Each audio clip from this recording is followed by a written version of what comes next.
Hey everybody, welcome to Zenny62 and Thursday. It is not, it is Wednesday at 11:30 Eastern, 8:30 Pacific, and I'm proud to introduce the team that represents the Oakland Panthers of the Freedom Football League, led by CEO JJ Lasley. And JJ, introduce the rest of your team. Welcome. Yeah, how you doing, Zenny? Very well. JJ Lasley here. Stanford grad, played a little bit for Green Bay and Minnesota Vikings, U.S. Rugby, investment banking, and now we're starting this great spring-summer league here for professional football. I'm here with my COO, Carlos Meeks, San Jose State. I'll let him tell you a little more about his background, and I'm also here with my director for social and digital media, Christianne. She's a Cal Bear, such as yourself. Go Bears. And off to Los to introduce himself and tell you a little background. Yeah, I played ball. Hey, guys, this is Carlos Meeks. I played ball over at San Jose State, was a running back there. Tried out for the 49ers. That was 98. Didn't make the squad. Ended up going back to L.A., getting into the entertainment space where I ran my own record label, got into acting. Somehow I fell into the financial space. And oddly enough, in the financial world, one of my associates actually introduced me to one of the founders, Joe Wong, of the Freedom Football League, who introduced me to this whole opportunity, and the rest is history. That's how we're here today. How did the whole Freedom Football League idea and concept start for those who may not be aware of the news? So it was a bunch of guys, ex-NFL football players, sitting around at a bar talking, and they were, let's just say, confused and a little, I guess, upset about what the NFL was doing to Kaepernick and some of these other things. And they said, we could start a league ourselves. We know what we need. We know what we can do and shouldn't do, and how to kind of police ourselves. And they decided, let's do this. So a small group got together, put this idea together about 2 years ago, and it was about six guys, and then Carlos Meeks and myself, number 7 and 8, came on board about a year and a half ago, and we really understood what was going on, and Ricky Williams was already on board. He was going to be the director of health and wellness. He's currently in Venice Beach getting his PhD in Eastern medicine, so that makes sense. And we decided, we're going to jump in and go all in. Carlos Meeks and myself have basically opened up our networks. We brought Christianne on board, and I'll let her tell a little bit more about herself. She's been all over, working for Stanford and Notre Dame and U.S. Soccer. But we just started building this, and we got 50 founding members, all ex-NFL players. And we actually have more than 50 now, but we had our founding 50. And then we put the teams together. We picked 10 cities that either didn't have an NFL team or an NFL team had recently left, i.e. Oakland, San Diego, and St. Louis. And we just put this thing together. And now we're in the part, the hardest part of this is raising the money. Once we can get the money raised, we're looking to raise anywhere from 30 to 50 million for each team in the big picture. So that'd be 300 to 500 million in the big picture. But for now, in the next 6 to 9 months, we're trying to raise $1 million for each team, so we can do a Reg A for each team, thus raise the 30 to 50 million. So I'm an ex-investment banker. Carlos is in finance. We've got finance guys on the team, ex-NFL guys who are into finance, non-ex-NFL guys who are on this and part of the board. And we're just now starting to tune up the engine and raise the money. So you're saying you're looking to raise 30 to 50 million for each team? Yes, in the big picture. But for right now, all we need is about $1 million for each team to get the teams for each team to do a Reg A offering, an SEC Reg A offering, which allows us to raise up to $50 million per team per year. And that's so investors and unaccredited investors, private individuals can invest in this. So that's the goal. So really what we need is about $10 million, $1 million per team in order to get that done. So that's our first goal.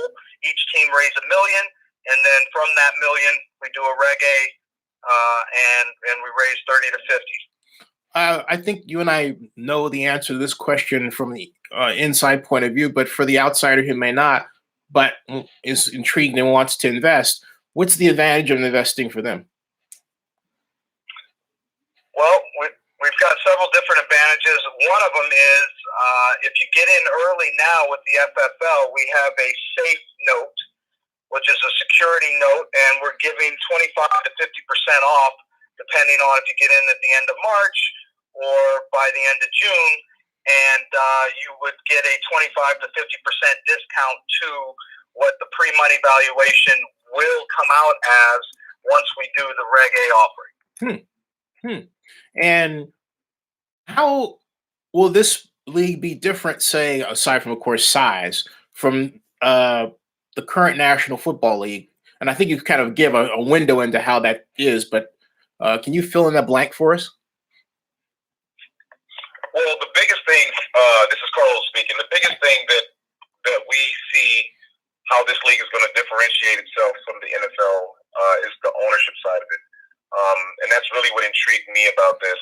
Talking to a lot of the ex-NFL players who played in NFL all these years and, said the NFL's been great to them. They made a lot of money. Everything's been wonderful, but they always thought that they would be owning a team or had an opportunity to own a team. Mm-hmm. And for me to be a part of something as special as this, to allow these guys to actually do what they really truly love is to be a part of football. You don't want to be away from it. And maybe let me see if I can do it a little bit different and see if I can do it better. We're all competitors, ex-NFL players. They want to compete, and this is an opportunity to do so. Now, aside from that how about this? How about all these NFL players that played in the NFL all these years? What if you had a piece of the pie?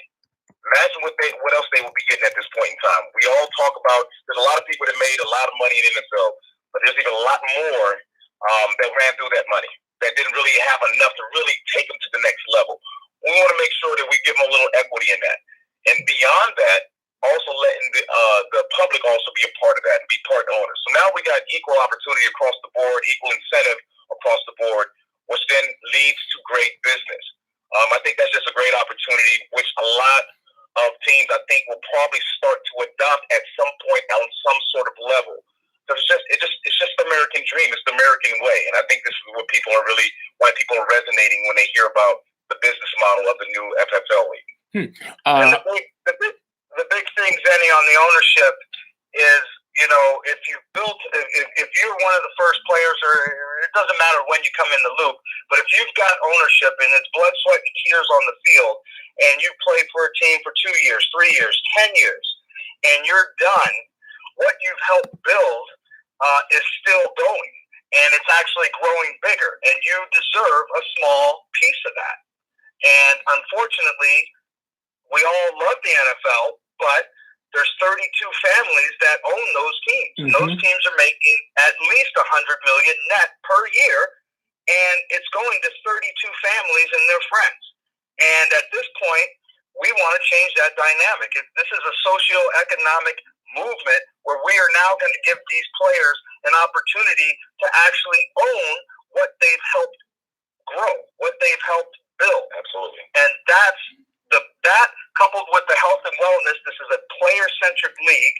We've got some non-players who didn't play in the NFL on the board, but in essence, we've got 50 ex-NFL players on the team, working on a daily basis for sweat equity at this point, helping to build this thing.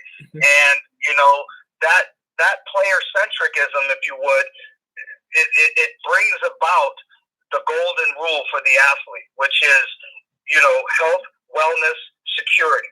That's all we all want. We want to be healthy, we want to be able to play, and we want to be secure to play and know we have security after the game is done. We as ex-athletes, especially from the NFL, understand that the most, and we've built that into the model. And that's what's going to change. And we think other sports are going to look at our model and probably take pieces of it, if not the whole thing, and run with it because it makes more sense. We're all on the same page. When the fans own a part of the team, the players, the front office, the back office owns a part of the team, then we all have the same incentives. If a player has a tweaked ankle, we know he's an owner. We don't want to play him this week. Maybe give him an extra week to get healthy because he's not just a disposable player with a number with Velcro on the back of his jersey, which I've had happen to me, where now your name comes off the back of the jersey. The next day, somebody's name's on that same jersey in there doing what you did. And that's what we want to get away from. Well, and this is Dan here. I want to expand a little bit about the mission of the FFL and why this is different. You know, we're looking for players who believe in something and stand for something bigger than themselves. And they want to use their platform to do more good. They want to use their platform to advocate for change. And so this is a league that is saying, look, let's embrace your platform and get you out there and say, yes, we are going to support you both as a man and as a player to use your star power to support the causes, the organizations, and the things that you believe in to advocate for social change. And so it's a league where we're going to have amazing football and it's going to be a great product on the field, but we're also looking at the leadership capabilities of these players and how they can really be those role models and be advocates for moving society forward in the way and the passion areas that they see fit. Absolutely. I have a question from, I want to get too far before I miss PJ's question. PJ has a question. He says, is Freedom Football League going to have the same rules as the National Football League? Majority, yes. It's 11-man football, pretty much the same rules, but we're going to tweak some things. We may have no kickoffs, just because at this point you're kicking off from the 25, no one's returning it. It's a waste of time. Certain little tweaks we're open up to doing. We haven't made final decisions yet, but yes, in general, it will look like the same football you see in the NFL and in college, except it'll be during the spring and summer, and it'll be just as exciting. So first of all, I have to ask this obvious question. Where did the name Oakland Panthers come from? Well, I'll take the credit for that. We were thinking about the social inequalities and social injustice and what Christianne was talking about, the way certain leagues want you to keep your helmet on and just, what do they say? Shut up and dribble, shut up and play. We are the antithesis of that. So we wanted to show that from our inner core all the way out. So if you go look at our cities and you look at the names of the cities, they are inspired by that. We have the Ohio Players. We've got the Connecticut Underground. People don't know how much of a part Connecticut was as a part of that in freeing the slaves. Obviously, the Panthers. You can't really talk about Oakland if you're not talking about the Panthers. That's right. And in my mind, I'm fine. The Carolina, they have their Panthers, and that's fine. But they're not the Oakland Panthers. And when people see our logo that's going to be coming, or people just hear the word Oakland Panthers, it instills a specific feeling from your gut, and especially from people of color.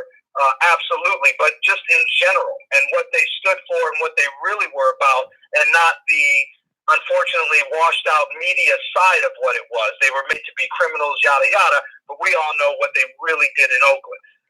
So yeah, I embraced that name, and I ran with it, and I figured, put it this way: if anyone's going to be offended by it, that's probably not the person we want coming to the game. So you can't make everybody happy.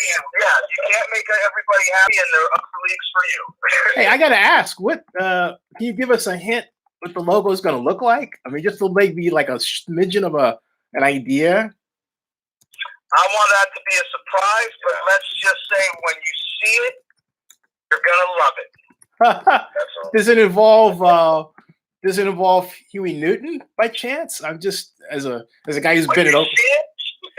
When you see it, Sonny, it will provoke all of those feelings from that era.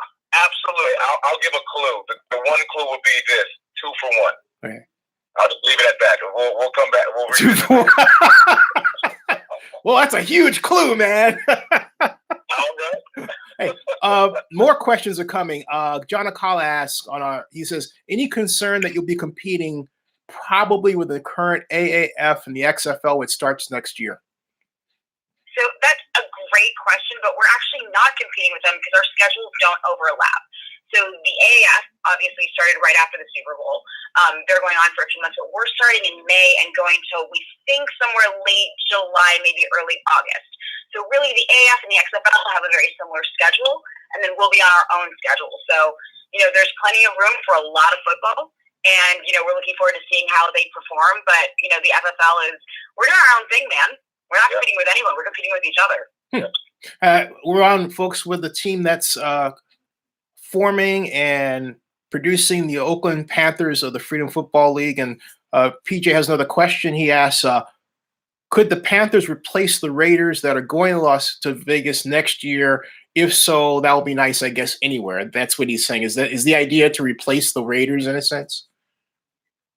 At the end of the day, I wouldn't say to replace, but there's obviously going to be a void. That's the elephant in the room. We strategically did that. We understand that Oakland wants to have football. Mm-hmm. We want to play football. It is a perfect match. And the way that this league is structured, with the community outreach that we are aiming to do and aiming to have, it makes sense to have it here. And that's why we're out here now. We're out here this week. We've been visiting different, local restaurants and having great meetings out here, talking to the people out here, and just getting a feel of what people want. And people are missing football. Same situation down in San Diego. People are missing football. St. Louis, they're missing their team. They want to have it. So we want to bring a great product. Obviously, we're not trying to fill the shoes of the Raiders. They're a great organization, and, much luck to them. But this is an opportunity. And if we can give the people what they want, why not? This is America again, right? So let's make this thing happen, man. Jamal Mills just joined us. He's a longtime listener. Hey, Jamal. Jamal asks, hello, I love this, he says, or writes, how are players recruited? Well, we're opening up to all avenues. We're going 18 and over. So for those phenom, one in a million high school players, they can get a tryout here. But in general, if you know the actual numbers, it's like 3% of the college players, D1 and D2, actually make it to the NFL. So the other 97% that we all enjoy watching on Saturdays, what are they doing? They're talented guys. Extremely talented. So there's enough players out there. And, we're going to run workouts like everyone else. We're all connected like everyone else. Like I said, we've got 50 ex-NFL players as our founding 50, plus everyone who's joined after now, coaches, GMs, whatnot. So there is a great pool of talent out there. You can see it. And you know what? I have to take my hat off to the AAF. They've got some decent football on. Now, I don't know, I'm looking at some of the games. They're not quite filling the stands, but that's a whole separate issue. That's the business side of it, marketing and whatnot. But as far as football on the field, it's decent football, and there's tons of talent. But if people are interested, they can go to the Freedom Football League website, and there's a contact form if they want to send us film or their information. We get all of those requests. They can always find us on Facebook, Instagram, and Twitter. We've been getting requests that way. There will be a draft. I believe we're aiming for January 2020. And then there will be tryouts and camps over the next couple months as we move forward towards that May date. So, can you say that one more time? I'm putting this out on Twitter. You said the draft may be January 20 of next year? Yes. And workouts will probably start somewhere mid or end of second quarter this year. In fact, we've actually had a couple small workouts, but nothing private workouts. But we'll start doing some promotional workouts. And like Christianne said, if I've got a kid in Hartford, Connecticut, 20-year-old kid, played high school football, who reached out to me on Facebook personally, and then found my number online, texted me, and started sending me his high school film because he didn't get a chance to play in college because he had to quit and get a job and take care of his mom and brother. These kind of stories I love. Now, he has a shot to make our Hartford team. And the gumption and the go-getness for him to find me and send me stuff right there. If he doesn't make the team, I told him he has a front or back office job because just that go-getness, you can't teach that in people. So again, we're going to help change people's lives, whether it's on the field or off the field. Eric Young asks, hey, Eric, how you doing? Will the Oakland Panthers look like the Raiders? Will they wear silver and black? That's funny. We haven't decided on that, but we're trying to go and do that. We don't want to be the Oakland Raiders' little brother. Mm-hmm. We want to be the Oakland Panthers, and so we will have our fresh own look. We want to set our own legacy here. So to answer to that, I would say no. We're not coming out with the silver and black. There's no plan in doing anything like that. But there may be some opportunities. We've been thinking about how to go about this. Maybe even communicating with the community and getting opinions on what you guys want to see. Hey, have you looked at the colors for the old Oakland Invaders from the USFL? They were blue and gold, cow blue and gold, right, Christianne? But there's a number of ideas out there, possibilities. Yeah, and actually, as we've been looking at the various football leagues that have been popping up, some of them have, in a smart way, been adopting local colors. Absolutely. Because they don't have huge stores of merchandise and gear. It's been apparent that it's easy for them to wear common colors to the games. So it's definitely something to think about. We've got Stanford, obviously, go Cardinal. Mm-hmm. We've got San Jose State. We've got Catholic. There are some options there so that we can make it easy for the community to show up and show out, right, and dress appropriately. So all this stuff is very much on the table and being discussed at this point. And hopefully people will come to our pop-up happy hour tomorrow and they can give us their ideas about what they want this to look like. And on that note, I should announce. In general, we're looking at basic colors. We're going to tie red, gold, black, and green, and it may not be all four colors, but somehow we're going to get those that rootness color in there, if you would. So, but yeah, we haven't decided. We were. Back a year ago, we were thinking of calling ourselves the Silverbacks. Yeah, remember that? Yeah. Because I have an affinity for gorillas. They're, the gentle giants, if you would, vegetarians. Mm-hmm. And we could be silver and black and let all the ex-Oakland fans even wear their old gear and just assimilate. But then we thought, that's too easy. Again, we don't want to be a little brother. We want to be our own thing. So we scrapped that idea, came with the Panthers. And, I guarantee you black's going to be in there somewhere. Yeah. John Akalik chimes in with a question. He asks, will games be played on Saturdays and Sundays? That is actually the plan. That is the plan of what we're trying to do now. So you're going to have the same feel going to the ballpark on the weekend and catching the game. So right now we're in the midst of, locking down where we're going to be playing once we have all that locked down and getting scheduling. But that is the aim for having Saturday and Sunday games. And hey, folks, while it's on my mind to announce this, there will be a happy hour at Luka's tomorrow night in Oakland at, was it 4 o'clock, right, JJ? Is that? Yeah, 4 to 6, but we'll probably be there a little later. In fact, we're sitting right out in front of Luka's now. We had lunch there earlier today. Oh, great. You got warmed up already. Nice. Absolutely. So you can meet them there tomorrow at 4. And next question comes from Irene Chinova. She asks, when and where is the pop-up tomorrow? And I believe I just answered that. Luka's Taproom at the corner of Broadway and Grand, or West Grand if you like, right at that intersection of unofficial center of Uptown Oakland, and that's where they're going to be. I'm sorry, Christianne, what did you say? Oh, I said it's like the intersection. Yeah. In Oakland. Yeah, absolutely. Yeah. Yeah. And there's a back room, so just go straight to the back room. We'll be hanging out there. Oh, this is going to be a lot of fun. I wish I were in town to join you guys. Moving forward in the conversation, because there's a lot of churn here about questions and thoughts. Let me throw one question of my own. Where are you all, and I think we talked about this off broadcast, but where are you all, if you can say, in securing a home to play in? We're pretty close. We just had several meetings today. We have several meetings tomorrow.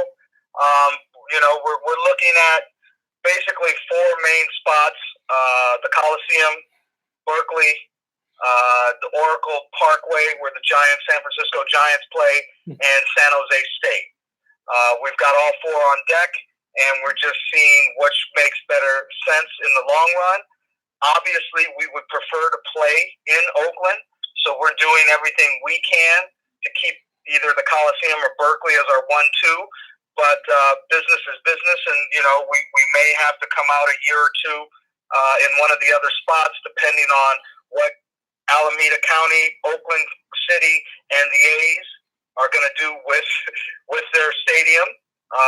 We have no bear in that fight, if you would. We kind of got to wait and see what's happening there. Mm-hmm. But yeah, we would prefer, that our number one choice would be to play in the Coliseum so people could come right here and see us. But we really love the energy that all the stadiums are showing in terms of these meetings and being willing to set up and talk and what their vision is for how to set up these stadiums and what game day could look like. So it's all very positive. Absolutely. Hey, overall, to what do you attribute the fact that we have this sudden explosion of football leagues? Is it just the surplus of players looking to play, or is it eyeballs that want to see them, or both? Interesting. Yeah, I think it's a combination. I think it's a combination of more talent out there, kids playing at a younger level. I think it's a combination of people want to see quality sports, and I think unfortunately, some of the sports have kind of not given us what we wanted, and so people see that there's an opportunity to get more. I think I personally have been disappointed with the NFL for several different reasons. And so, and then the Kaepernick thing happened and people started wanting to boycott. And if you're boycotting and not watching that, you're stuck watching college. So I think it's a combination of things.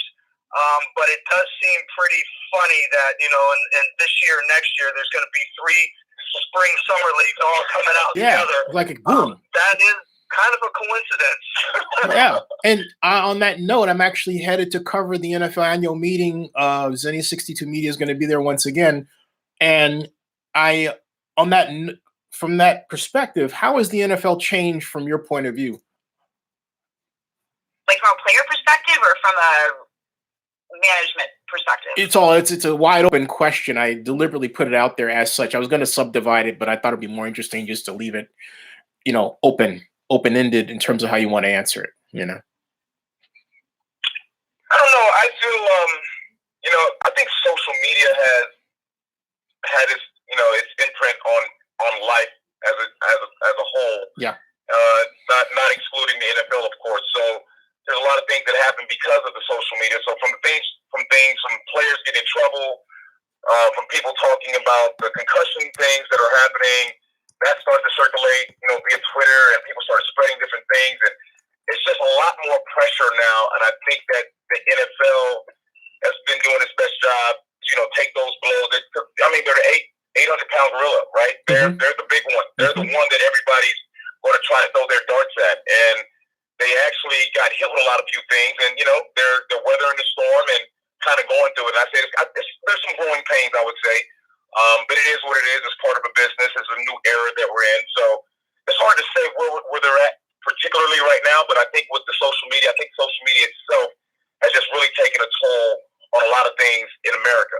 I think we are coming in at a great time to take advantage, to have seen some of the things that have happened in recent years, and to be able to turn it into a major positive based on what the people are saying. We can hear everybody's voices just by getting online. Get on Twitter, get on Instagram, hear what these fans are saying. And so with that, I guess it does give the NFL some pressure for them to kind of tweak some things here and there. But at the end of the day, it's just giving more opportunities for leagues like ourselves to come out and see if we can do it and add another piece to the puzzle, so to speak. Hey, Karen. Well, In fact, I was going to ask you. Yeah, go ahead. Cool. I was going to ask you. Go ahead.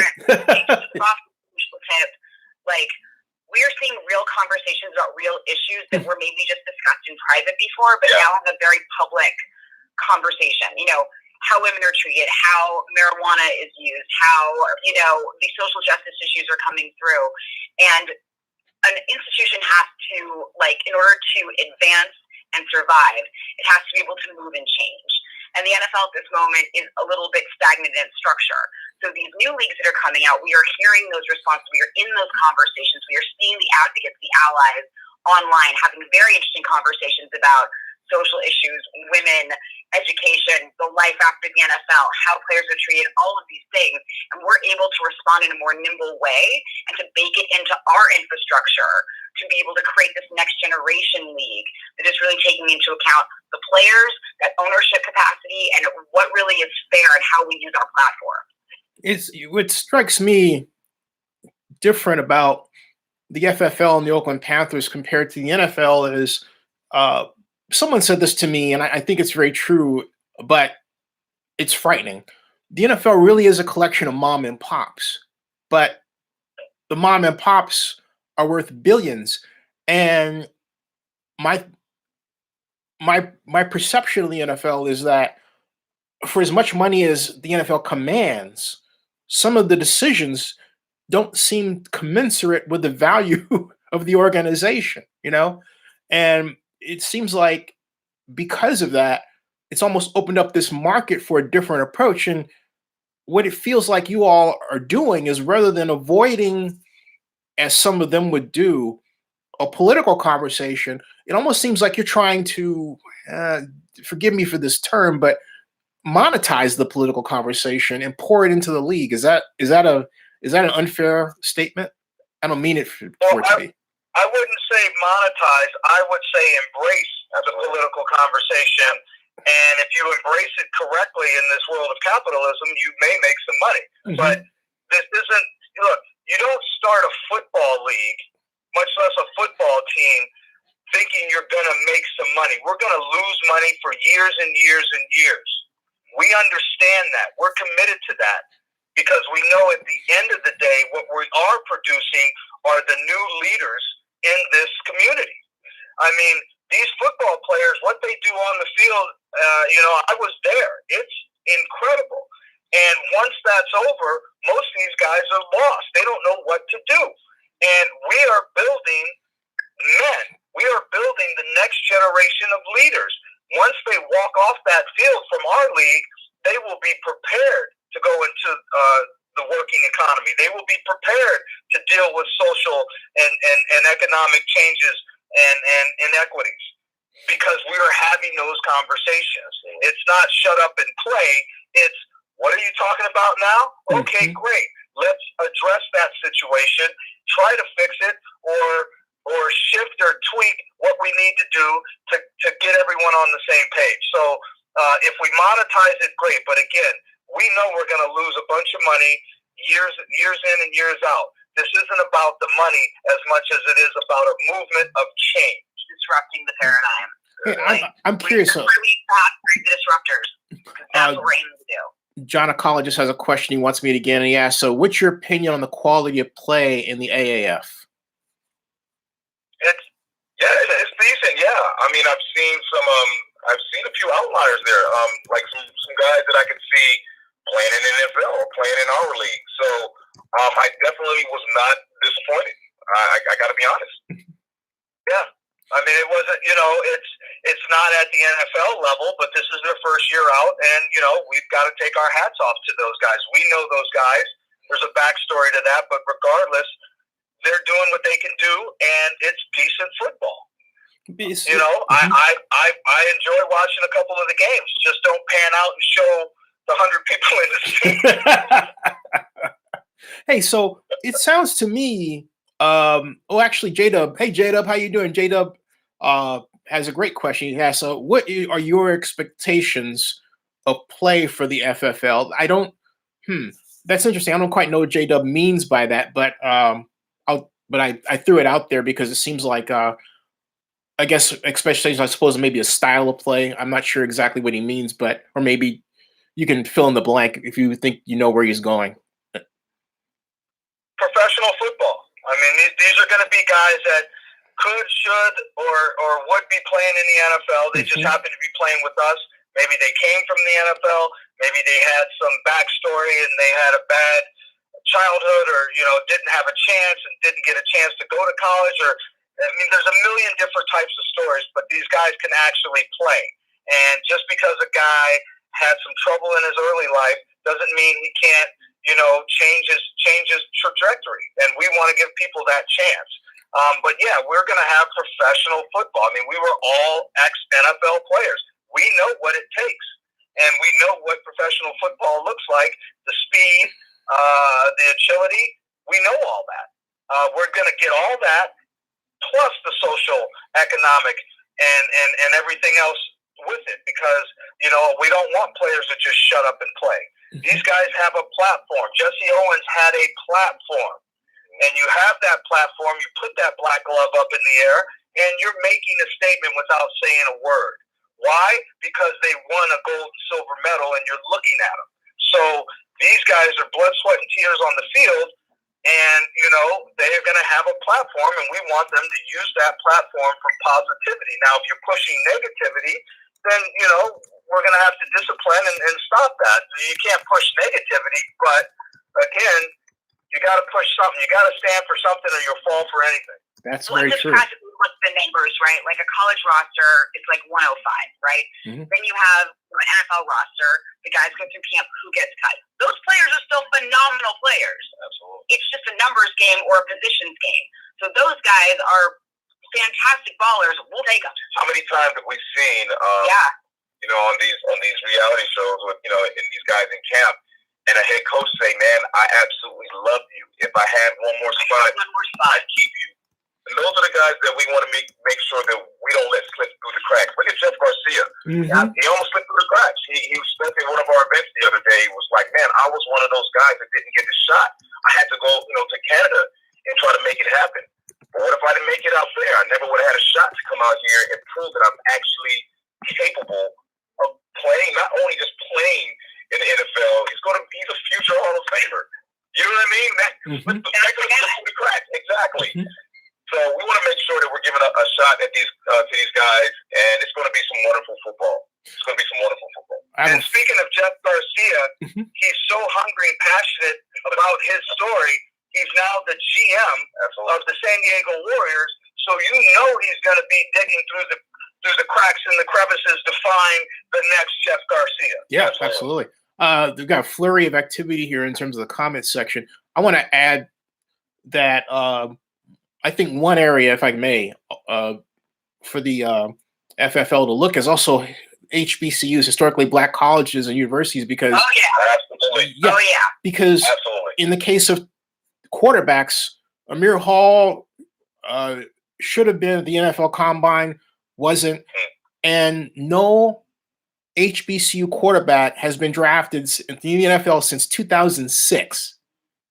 Goodness gracious. 2006. That's a devastating stat, and it's a league like us that will change that. Absolutely. J-Dub asks, he asks, this is a great question.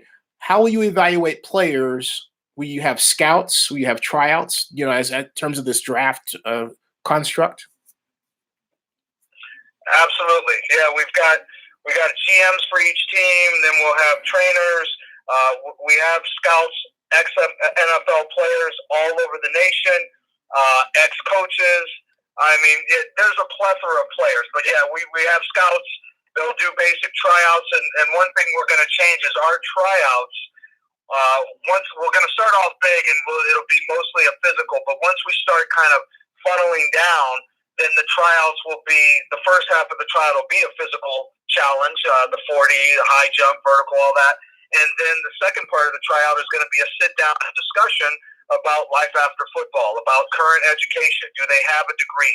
If not, or they want to get one, in what? If they have a degree, do they want to go and get a second degree, a master's? What is it that they're interested in after football? Again, we're building leaders.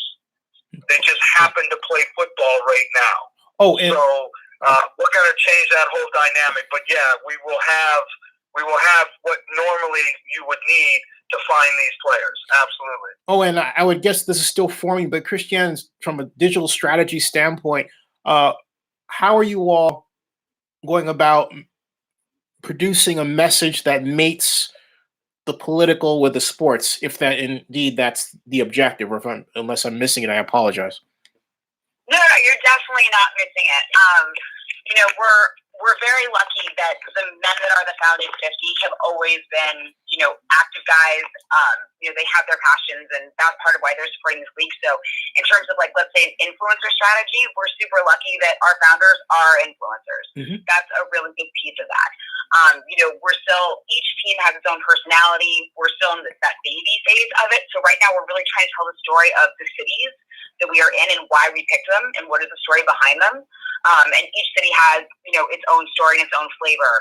But we're really leaving it up to each team. This is from the FFL perspective to decide what their story is, how they're going to tell it, and how they're kind of going to connect.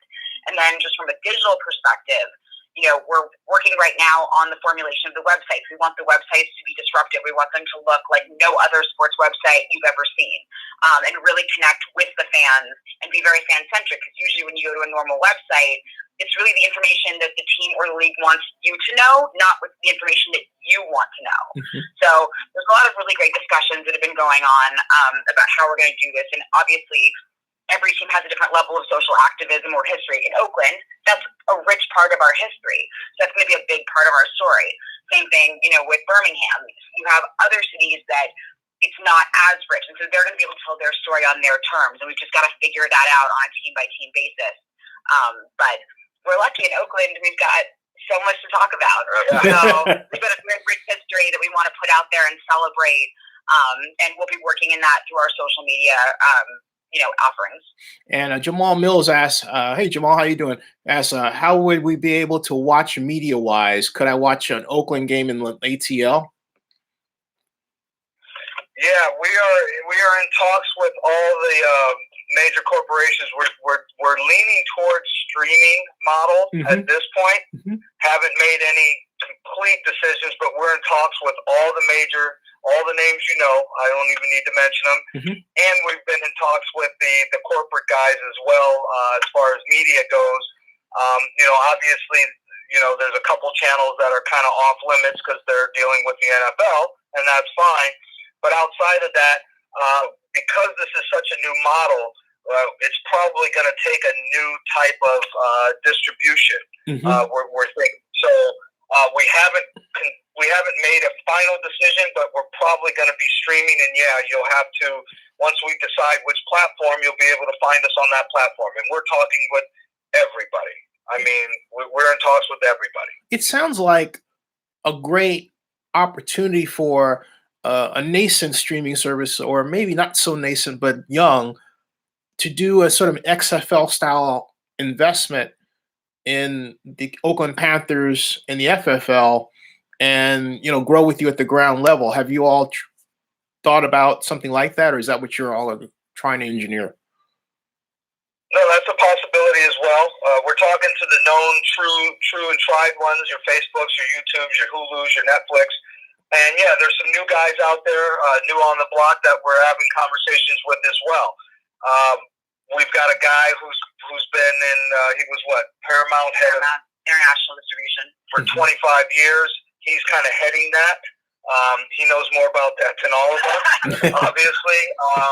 And that's the good thing about us. We all work, the FFL works together as just a huge team. I know what I know, and I know what I don't know. So I build a team around me who knows more about what I don't know. And so we've got experts in that area, and they're helping guide, but yet all 50 of us have a voice at the end of the day. But we're that could be a possibility, and that would be, that's a shout out to a young new streaming platform. If you're listening, give us a call. Let's talk. Because if you're young and coming into this, and you're willing to work with us, and you're not putting on set demands from the big guys, we may want to go with you. Oh, absolutely. Everyone's asking me what the URL for the website is. What is it? The Freedom Football League? Yeah. Hold on. Say that one more time, please. Freedom Football League. .co. Oh, Freedom. Okay, Freedom. I'm typing this down. Freedomfootball.co. Sorry. Freedomfootball.co. Got it. Okay. And I'm just putting the locator in front of it. HTTPS. Got it. There. Okay. So that should, now it's a live link. So there you go, folks. You have a live link to the the website as well there. Freedomfootball.co. Yeah, freedomfootball.co. I got that out there. Hey, we're still how are you guys doing on time? Because we could talk forever, and my show technically doesn't have a time limit, so this time is yours. But I want to find out how you're doing, so I can frame the questions from here forward. We got like five minutes. Cool. Okay. So we have to basically now tell people to get to Luka's tomorrow. Yeah. Because are you guys buying? Yeah, come on down to Luka's. We'll be there from 4 to 6. If we turn that out and there's too many people, then this is a very cool, nice spot around here, so we can always walk a block or two to somewhere else. So, which is what we did all day today. So, but come on down, join us. Let's meet and greet, have a drink, and let's talk football in Oakland. Yeah. Hey, if it get too crowded and it's before 9 o'clock, go over to Farleys and have some coffee. That's $33,000. And tell Chris and Amy I sent you. Yeah, we're looking at Farleys right now. Oh, they have great sandwiches. They really do. Okay. Take your word for it. Oh yeah, no, I still, like I said, I got to send my rent. I got to send my rent that way, but I'm here for my mom, so that's absolutely. That's and we're having a good time. My mom is rooting for you guys as well, so I told her the story. So yeah, it sounds like something else too. It sounds like you have the opportunity, given the micro level of technology, to do such things as put cameras in helmets, or not even LED cameras. I mean, have you all talked about how technology would fit into the overall presentation of what the FFL is? Absolutely. There's a ton of things going on without, showing our cards. But first of all, we're open to talking with everyone. So a lot of the folks that are involved with the FFL, a lot of us come in from the tech space and have brought those contacts. And I mean, just a plethora of opportunities. If you're open and willing to have these conversations, you'll realize all these different things that you can incorporate and make this thing a great running machine. I think the biggest thing, the way that we don't run off an ego. So if somebody can come in with an idea like, I have something that can help your league, we are all ears. We are not trying to say we take credit for everything. We want this thing to be a great product. And in order for that to happen, as Jay said, I know what I know and I know what I don't know. It's the same thing that goes for the league. If some things that you think that can help this league, and we sit down and we come to terms that is a mutual beneficial deal, we're moving forward with it. So in this space, it's a great feeling to be sitting down with these guys. The meetings that we had today, the different opportunities that spawned from our lunch meeting today. It's an everyday growing deal where it's almost to the point where it's almost uncontrollable. We're getting so many inquiries and, hey, would you guys be willing to talk about this and talk about that? So it's a great opportunity, a great time for us right now. Hey, folks, so I'll close out with that. I'll keep you all on the line so we can debrief after this. But, folks, thanks for joining us. We're going to let them go so they can go and get a decent night's sleep out in the West Coast, and I can get a decent night's sleep in the East Coast here since we're 3 hours ahead of them. But we'll be back tomorrow. And remember, tomorrow, 1 o'clock Pacific, 4 o'clock Eastern, the Las Vegas Stadium Authority meeting will be on here. We'll do a critique, especially since someone managed to break into the stadium and do a video blog. Oh yeah, did you guys hear about that? No. Yeah, this dude named Jeff Jedi Rich Lightlauer, not making this up, somehow managed to get access into the Raiders' future home. Nobody around, made this kick butt video, and then in the middle of it said, hey, by the way, they're behind schedule. They may not open on time. So hilarious stuff. Yeah, exactly. So I can't wait to see how this goes down at the meeting tomorrow, unless of course they try to do what they usually do, which is kind of keep things quiet. Anyway, hey, stick around, folks. All right, folks, we'll be back. And thank you for supporting Zenny 62. We'll see you. Okay.